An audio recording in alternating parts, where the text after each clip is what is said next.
விற்பனை செய்திடவும் தங்களது உடல் பொருள் ஆகிய அனைத்தையும் செலவிட்டு மேற்கொள்கின்றனர்.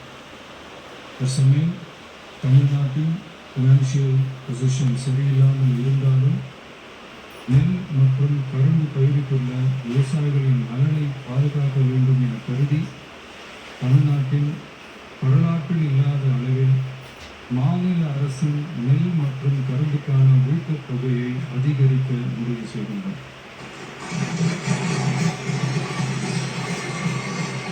நெல் கொள்முதல் பருவம் வரும் செப்டம்பர் 1ஆம் தேதி தொடங்க இருப்பதால் குறைந்தபட்ச ஆதரவு விலையுடன் மாநில அரசின் ஊக்கத்தொகையாக சன்னரக நெல்லுக்கு குவிண்டால் ஒன்றுக்கு ரூபாய் 289 மற்றும் பொது ரக நெல் ஒன்றுக்கு ரூபாய் 159 என உயர்த்தி சன்னரக நெல் ரூபாய் 2750 பொது ரக நெல் ரூபாய் 2600 என வழங்கப்படும்.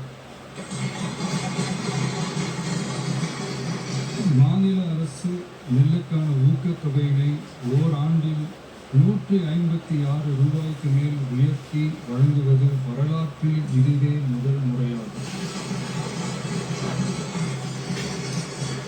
அதேபோல 2025-26 கரும்பு அறுவை பருவத்தில் சர்க்கரை ஆலைகளில் பதிவு செய்து கரும்பு வழங்கும் விவசாய